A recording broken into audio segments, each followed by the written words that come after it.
I got a client at 9:30, so we gotta go. 9:30, said true. We're good. Let's do this. So, how many workouts you do in a day? In a day? For yourself. Well, it depends. I mean, most days twice, but it depends on the workload. You know, it depends on work, family. Always get one in though. What are you Never. training? What are you training for? Because like I came in here the first time, which was last year. Yeah. And I was like, oh, this is an athlete over here. Life, man. Life is. I believe that if you train yourself physically as hard as possible, then whatever happens to you in the real world, you're able to handle it. So it's preparation in the physical sense, but to me, it works the mind just as much as the physical. So I like to push myself beyond where I think I can go, so then if anything happens, where there's stress with work, stress with family, a pandemic, that you're able to tackle it head on, and it's just not even, it doesn't really affect you like maybe a normal person, because they're not used to having that stress on the body and being able to push past. When your mind says to stop, you're able to tell yourself to keep going. So I like that. Yeah. Sound like a warrior. Are you prior military? No, I'm not. People always think I am, but I have a college football background. So, but I respect the military. Work out with a lot of different military people. So, but not officially military. No. Definitely respect for.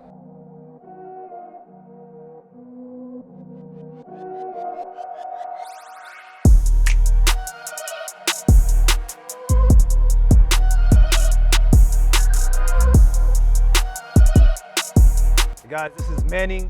We're at Legacy Fit, and this is Max Your Mind. You guys, if you haven't subscribed, subscribe right now. Every week, episode with Max Your Mind about mastering your mindset. And we got Manning over here at Legacy Fit. We're going to talk a little bit about his trials and tribulations and how he overcame them. Yes, sir. So tell us a little bit about how you went from football to personal training to Legacy Fit, because like I'm inspired. I read a little bit about the story. I'd like to hear a little more. I will have to give you the short version. Yeah. You know, I'm no spring chicken, but basically I played high school football, and I broke my back my junior year. They told me that I would never play again, never do sports again, never run again, never lift again, and I ignored them. Built my body up, got prepared, came back my senior year against all the odds. Earned what you call a preferred walk-on to Auburn. So it's like where you go in with the scholarship players to have an opportunity to earn a scholarship. I earned a scholarship through that process. Played 3.5 years. I was Takeo Spike's backup, so I didn't get a whole lot of playing time. Shout out to Takeo. And then I broke my back again. And Is it the exact same injury? Or? Exact same injury, L5-S1, a hairline fracture. If you see the x-ray, you can literally see a fracture in my facet joint. And I had to let the dream die, you know, but it inspired me to figure out, okay, why did this happen? And so I really dove into exercise science and health promotions and started to get really into exercise and the anatomy and kinesiology of lifting and what it does to your body. And then I was an assistant strength coach at Samford University in Birmingham, Alabama. Started training some athletes and got a phone call from a buddy of mine. Said, hey, if you shave your head right now, you can come down to Miami and be a body double in Bad Boys 2. So I went home, I shaved my head on the spot, like literally right after the phone call, shaved my head. I think back then it was a Polaroid, it wasn't even, you know, a camera. Sent them a picture, they hired me. I packed my Nissan Maxima at the time. Had $2,000 to my name, drove to Miami, 10.5 hours, slept in this little studio apartment, and with my 6'6" friends, so we were stepping on each other. It was pretty funny, and then I did that. Got a job at Crunch Fitness. Invited. You giving me the super summary. Yeah, no, it's crazy. I want to hear about the motivation to go into exercise. Okay. Well, you said the injury inspired you to learn about why you wanted to, why it happened. Like, so tell me a little bit about that. So as far as like why I went into exercise science, right? Like when I got you said into the injury inspired. Yeah. You. Well, I mean, at the end of the day, I think that, you know, back then everything was about how much you can lift and how big you can get. So everything was lift as much as you can and be as big as you can. So we were all, you know, huge horses but we didn't have a lot of speed and agility, and then our bodies were how big breaking were you? down. I was 6'1", 240. 240. So Wow. I had a 21-inch neck. I mean, I was a big boy. Wow. Deadlifting 600 something pounds, squatting 600 pounds, hang cleaning 385. Just doing like ungodly things. And looking back on it, it wasn't for longevity. Okay. And I think now, if I knew what I knew now to go back then, I think I could have applied better principles and practices and philosophies that would have prolonged my career instead of shortened it. So it was really, for me, that was the passion, is just learning how to train the body in a smart way and to help others so that they don't fall into the same trap I fell into. So. Okay. How did transitioning from football to coaching, athlete to coaching, how did that influence you? How was the transition? Was it easy? Or No, it wasn't easy at all. I think when you are an athlete and you're an athlete and you're in a sport and then that's taken away from you, you kind of lose your identity a little bit. And so you're constantly like searching for it. I remember I got into mixed martial arts. I got into business, obviously, but I think a piece of you is like missing, Right. and so you're always searching for it. But I think legacy was the first thing that actually felt like it was meant to be, and it gave me a sense of purpose again, and so that's what I kind of leaned on. But it definitely was not easy. When you lose that identity, it's very hard to find it again. So what steps did you have to take to like embrace a new self, a different part of yourself? I think the best way was pouring what I knew and what I had and my desire and my passion into other people. So when I started training professional athletes, and some of my guys that I used to train with back in college, so they would come down here in Miami and I would start working with them. Guys like Jeremy Shockey and Aiken Adele and TJ Slaughter and the Sharpton brothers, like, a bunch of people like that. And so I would train them like I was training myself. Right. I was training them for NFL. I was training them for their sport, and I was kind of living through them and preparing them and getting them prepared the best way possible, so that it gave me a little bit of validation. That I still was contributing to the game. That's definitely. It sounds like an advantage to have a coach that's also athlete. I think so. yeah. I think so, because, and especially in the beginning, I was still young, Right. so I was able to do everything with them. And so if they're seeing me do it, and I'm not even in the league, then it kind of inspired them to push themselves even more. Right. And so yeah, I believe there was definitely an advantage of that, for sure. So Yeah, we're from Miami. You went into acting for a little bit. Is that something you A little wanted to do long term, or what did you think about? initially, yes. Initially, I thought that was, the path I was going to take. I got into fitness modeling and acting, and I loved it. I see and, it. But when I went to LA and experienced that world, it was just a very shady world, and I didn't want to be a part of it. So I had to let that dream die too, Yeah, that and find another route. But that entertainment, Hollywood is a different animal. Right. So there's But a lot like, of weird you're, stuff that You're go in on. Miami Beach. It's different, but Well, see, I left Miami, so I don't know if you know the story, but I was doing personal training stuff, and then I left Miami and lived in LA for 6 months to pursue a real Take it acting career. further. I had voice coach, I had a acting coach. I was living with Eddie Murphy's wife. Wow. Yeah, so I went all in on it. Right. And it was too weird. You didn't So like the I environment. didn't like the environment. It was very, I can't say I blame Yeah, you. it I wa- live I in didn't LA like- now, and it's Okay. like it's cutthroat. yeah. It's cutthroat, and a lot of people are for themselves. So Yeah. if you're there, you gotta be on purpose. You Right. gotta be for a purpose, or else you leave and go back home. Exactly, Like, exactly. And but- I like to be successful, and the Hollywood game is a long. You're definitely playing a long game. Right. And some people find a break in the beginning, but I knew that it was going to be a long, weird journey, Weird. and I didn't want to be a part of that. Weird so is weird is the LA key is word. strange. It's I strange love and, LA though. I love LA, but it's strange. I love being around creative people. That's what Yeah. I love most about LA. But like you said, it is strange. There's some weird things going on over there, and you gotta be grounded, and you also gotta have a home to go back to. Yeah. But like, we're from fitness modeling, acting, business. How did that come about?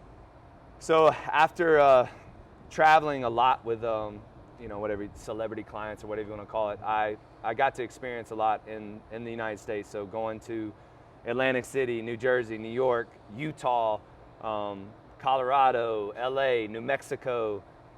Did you enjoy this traveling? Yes and no. I mean, you learn a lot when you're working for someone else and you're on their clock.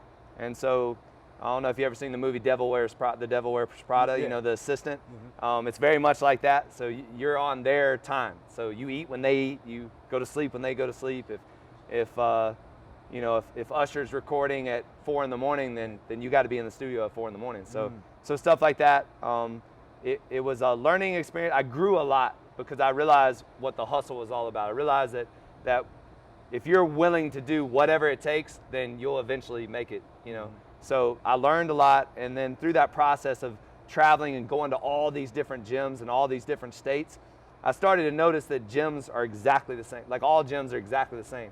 So I wanted to create something where that to not be the same. Somewhere that inspired you.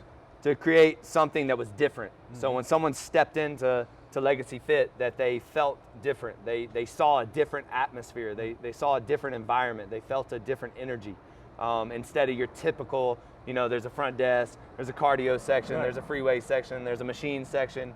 I just felt like I had more to give. And so I took that college athlete experience of that kind of weight room mixed with your commercial gym and tried to create something a little bit different, and that's how Legacy was born. That's a beautiful thing. So how'd you come up with the word legacy? Why legacy?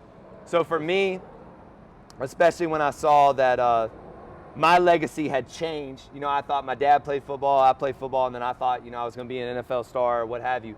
And I still, though, really believe in leaving a legacy, leaving something, how will you be remembered? What are you leaving behind? What are they going to say about you when you're gone? Right. And so for me, that is both, again, it's your physical, but also, what are you doing on the inside? So are you doing things physically and internally to grow as a person? And then what are they going to say about you? So for me, I thought it was a great brand because physical fitness goes beyond the body. Physical fitness is something that goes, it's very, challenges us mentally. It helps our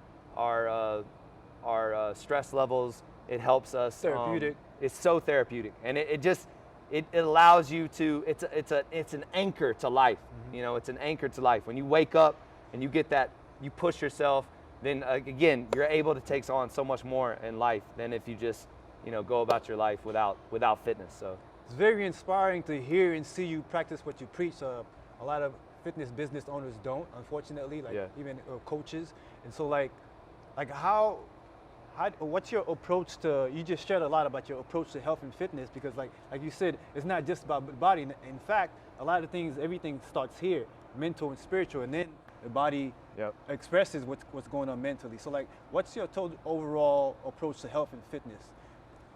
Consistency would be the main. I would say if I had one word to give you, it's consistency.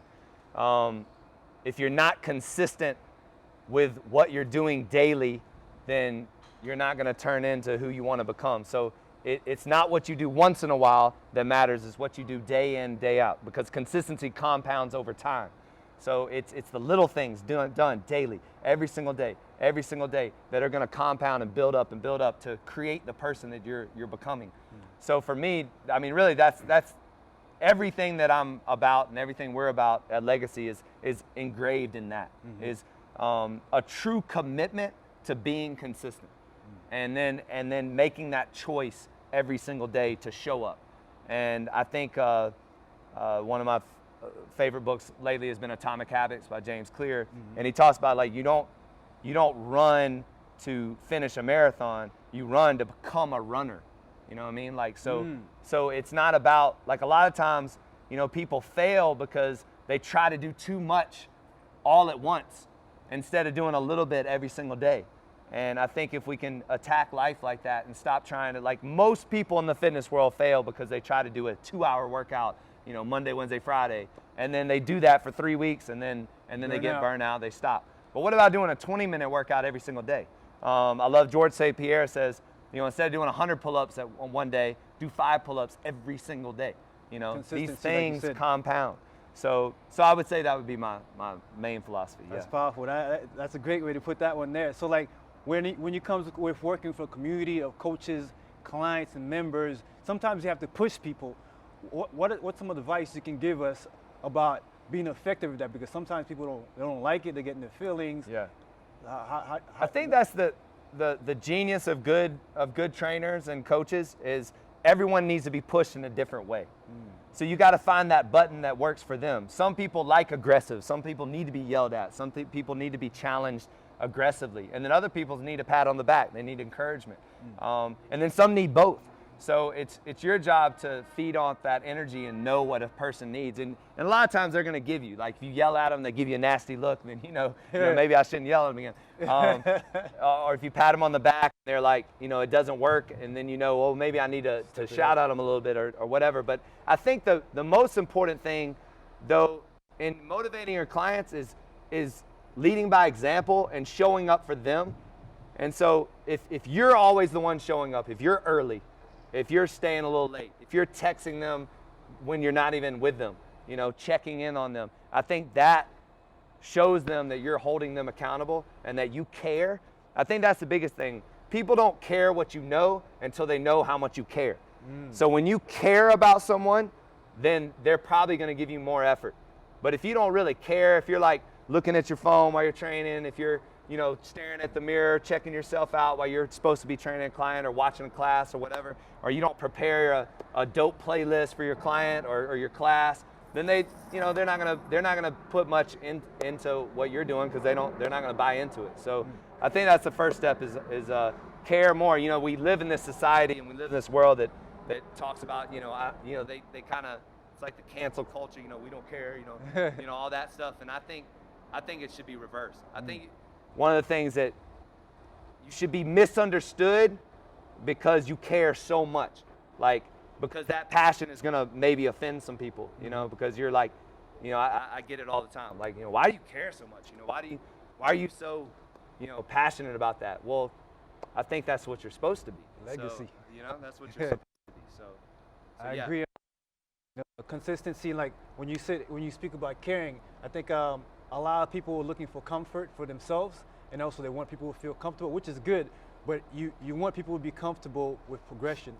So if they're uncomfortable in a destructive place, then you have to move them. They have to be willing to move. So I agree with you. Well, one of my favorite quotes is you got to get uncomfortable getting comfortable. So, getting comfortable getting uncomfortable. I said that backwards. So. You got to get comfortable getting uncomfortable. So, like you said, a lot of people are so in their comfort zone that as a trainer, a coach, we got to figure out how to get them a little uncomfortable and then get them to like that. And that's hard to do sometimes, but I think done the right way, you can really take somebody to another level. The best way to inspire is by example. When people see you showing up and they see you taking the steps first, taking initiative is the best way to be an example, and I totally agree with you. You spoke of the playlist. I seen your story that you were playing some church music. Yeah. Tell me a little about the church on Sundays or church before Sunday, I think it was. Yeah. So I trained my pastor Rich. Shout out to Rich, Rich Wilkerson Jr. VU Church, and we started this thing called Church Before Church, where we actually work out and listen to praise and worship music, gospel music, before church.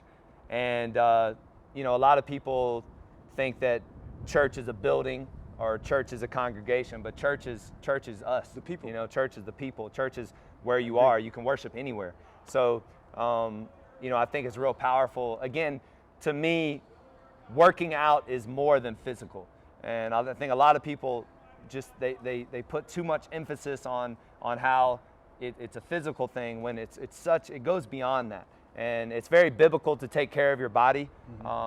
And I think it's a great way to start a Sunday. And so we put together a praise and worship playlist, and we praise, worship, and work out. So it's pretty fun. So that's powerful. And it's all men, a group of guys. We've had anywhere from 4 people show up to 50. So it's been interesting, and it's really cool to see guys show up at 6:30 in the morning on a Sunday. So how are you balancing so much work with family?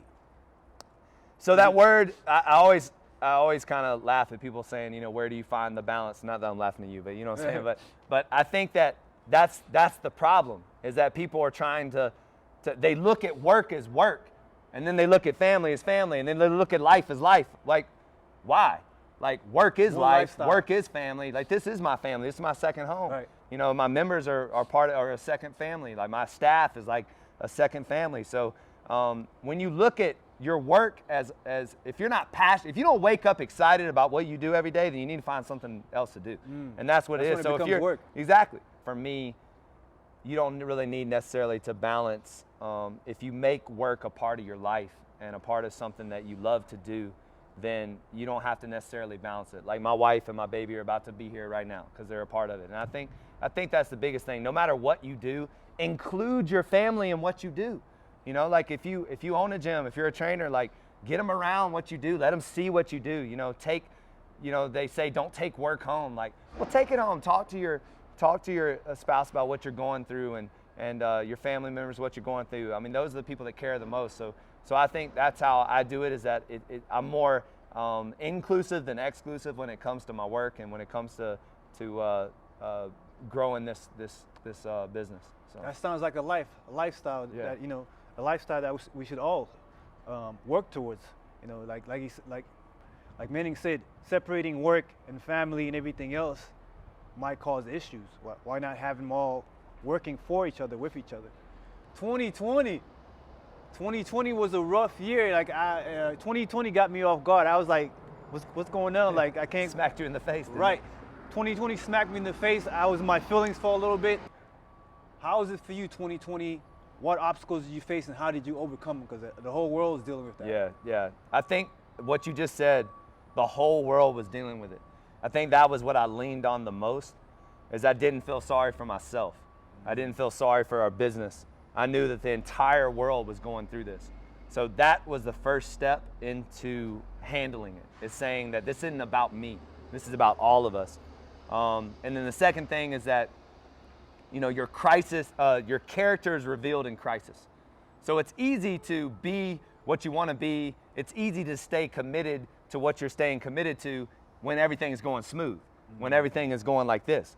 But what happens when there's a setback? What happens when there's a crisis? What happens when there's a pandemic? What are you going to do? How are you going to handle it? Are you going to pause? Are you going to pivot? Are you going to panic? Are you going to plan? You know what I mean? Like, what are you going to do? So for me, it was an immediate pivot, plan, figure it out, become a problem solver. You know, oh, we can't, our business is closed. All right, let's get online. You know, our members, you know, let's reach out to them. Let's be a source, an outlet that they can go to, that we can encourage them while they're stuck at home.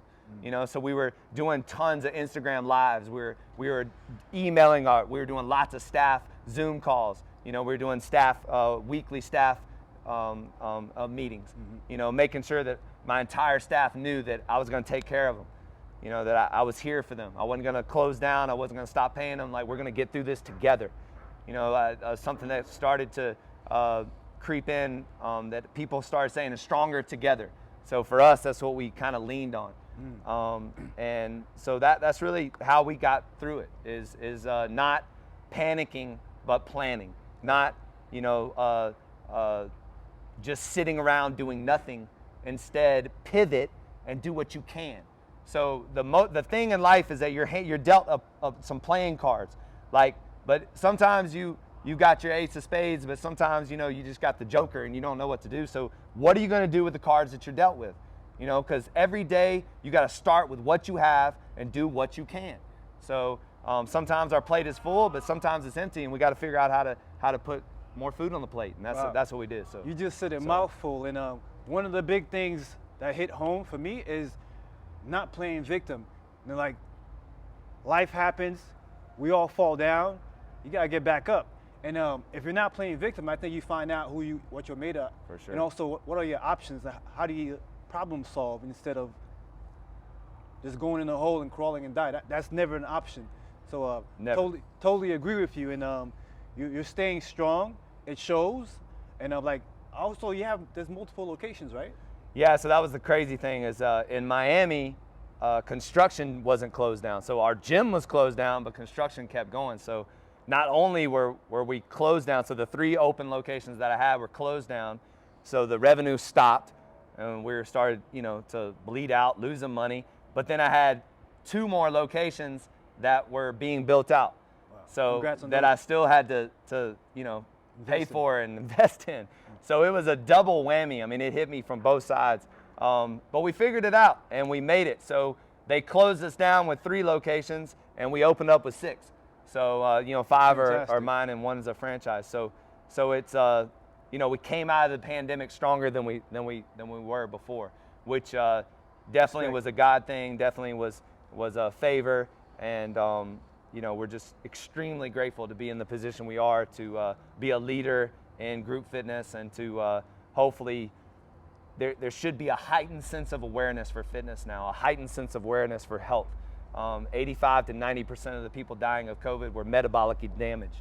So people need to wake up. Like, this isn't an issue of COVID. It's an issue of our health. It's how we're treating ourselves. Because especially mental health. Exactly, and mental health, which is, suicides are up and all this other stuff. Right. So I think that the way we treat our bodies needs to be, it's a big eye opener now. Because we can defeat viruses and illnesses and disease if we build ourselves up to do that. And so if you're eating the wrong foods, you're not being working out daily, if you're not getting sunshine, if you're not doing community. That's another thing too that was very difficult during the pandemic, because they took community away from us. They took churches away from us. They took schools away from us. They took gyms away from us. They took restaurants away from us. So we lost this. We lost this dynamic. Well, guess what? This dynamic, what we're doing right now, having a great conversation with like-minded people, is what boosts our immune system. True. So when you lose that and you're stuck and you're isolated, then guess what? Your immune system kills us. So now more than ever, we got to get back into community. We got to get back and taking care of ourselves. I agree with you. Mental health, spiritual health, this is things that a lot of us neglected over the years. And 2020 was a wake-up call. So overall, running a business, what advice would you give to somebody that's just starting a business, someone that's trying to maintain with obstacles that happened before 2020? I guess the first thing I would say is financially, make sure you have a backup. So don't live paycheck to paycheck. Don't live above your means. Have minimum 3 months reserve.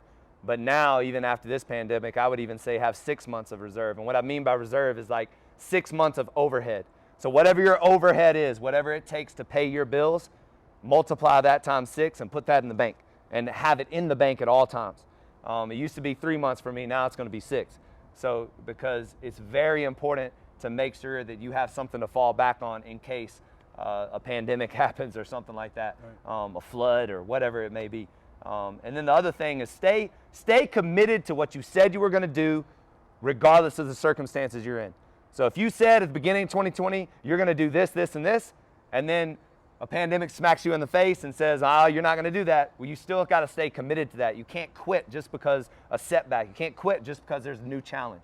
And that, because whether it's going to be a pandemic, whether it's going to be a death in the family, whether it's going to be a breakup, whether it's going to be a bad landlord, whatever it's going to be, you're going to have setbacks. You're going to have employees quit. You're going to have employees you got to fire. You're going to have members complain. You're going to have issues every single day in business. But how do you respond to that? Are you being proactive or are you being reactive? What are you doing? So for me, it comes down to not being a complainer, but being a problem solver. So if you can become a problem solver in your business and in your life, instead of a victim or being a complainer, right. Most of the time you're going to come out on the right side of that. So that would be my biggest advice, is become a problem solver in your business at all times. Speaking of sponsors, do you have sponsors? No, I turned down most stuff because I'm all about building my own brand. Okay. So I get reached out all the time to collaborate, and at the end of the day, if I'm pushing other products and I'm taking my emphasis away off of my own brand, you gotta have your own product. A clothing line, we're gonna do supplements and stuff like that, and then obviously gyms. So to me, if you gotta kind of have blinders on and not get too caught up in making this money, that money, here and there, like little monies here and there. And you got to build on what you build have. That empire. Yeah, because I'm in this. It's the long game. It's the infinite game. So you don't necessarily win in business. It never stops. It's always, you got to build and build and build and build and build. It takes years and years to build a brand. So I didn't ask you about PIT.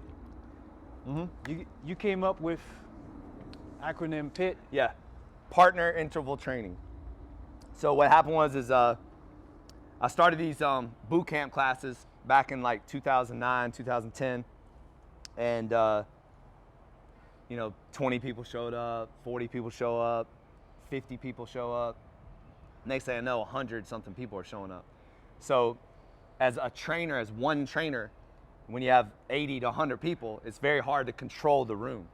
And so I would look out and I would see people slacking, and like, when you got that many people, you can't really too much point out the people that are doing it wrong, because then it takes away from the workout. So I was like, all right, how am I going to do this?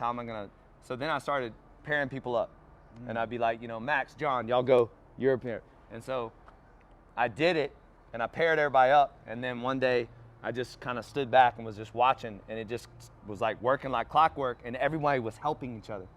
So by having a partner, immediately you have accountability, you have somebody to motivate you, you have someone to spot you, you have someone to push you, you have someone to have a little friendly competition. Like, as you know, it's always better to work out with someone, like especially someone better than you.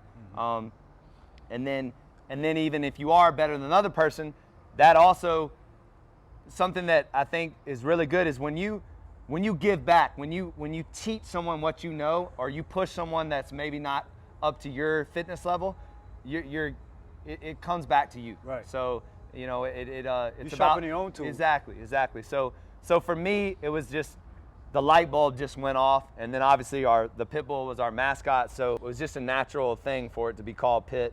It just worked. PIT, partner interval training, pit bull. So the logo. Can you get and him everything. to you? Yeah, Legacy. You want to say? Who's that? Who's that? Yeah. Beautiful dog. Thank you. So, ladies and gents, you heard it from the horse's mouth himself. Powerful mind makes a powerful body. Legacy Fit.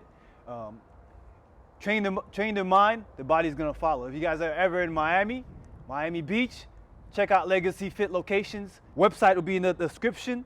If you guys wanna find out more information about Manning Sumner, did I pronounce everything right? Yeah. Hit up his website. He's on social media. Episodes every week, guys. Max Your Mind. Subscribe, like, comment.